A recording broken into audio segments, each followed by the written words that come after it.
3 years ago, I produced a 10-track album and a homie from college recorded on it for the NBA that has been used by the Miami Heat. But not only the Miami Heat, this track is still being used for other projects like League of Legends, ESPN, boxing, NASCAR, the MLB, and dozens of other sports-related shows. They just can't contain him out top. In this video, I'm not only going to show you why your trap beats work well for TV shows, but also how I did it and where you can submit.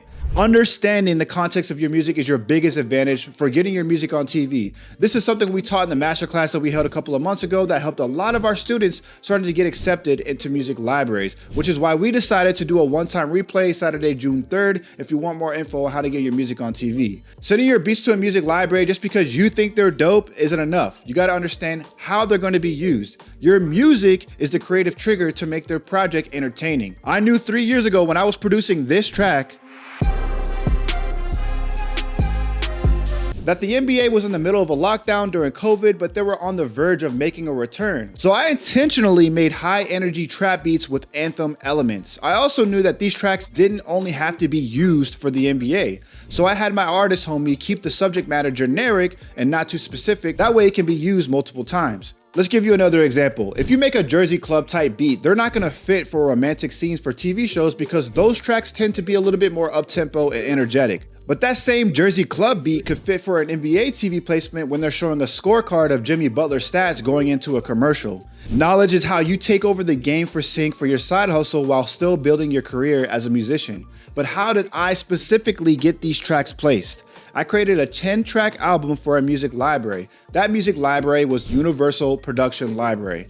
They host thousands of tracks that different brands use for their content. Universal is actually free to submit, and they even have where you can submit at the bottom of their website. But they're definitely getting hundreds of different submissions a week, and it's gonna be hard for you to stand out from the crowd. So I'm gonna let you in a little secret that we taught our masterclass students. Universal has sub-libraries that submit to them, which means Universal provides the opportunities while these sub-libraries provide the music. If you go to the label section at the top of the website, you can find hundreds of different sub-labels that would be way easier to contact and more likely to listen to your music. But this is something you want to do your research on because as you can see, not every sub-library has your type of music. Some only have rock in their catalog, some only have Wolfgang Amadeus Mozart type beats.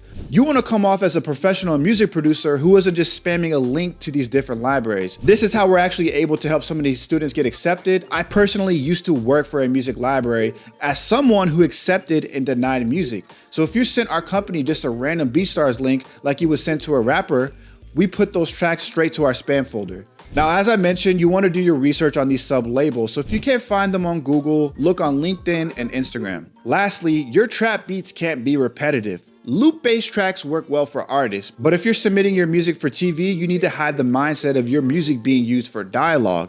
Having a short intro, adding snare rolls for edits, keeping your verses light for dialogue, and adding a sting. All of these are factors that play an important part to increase your chances of getting your tracks being used.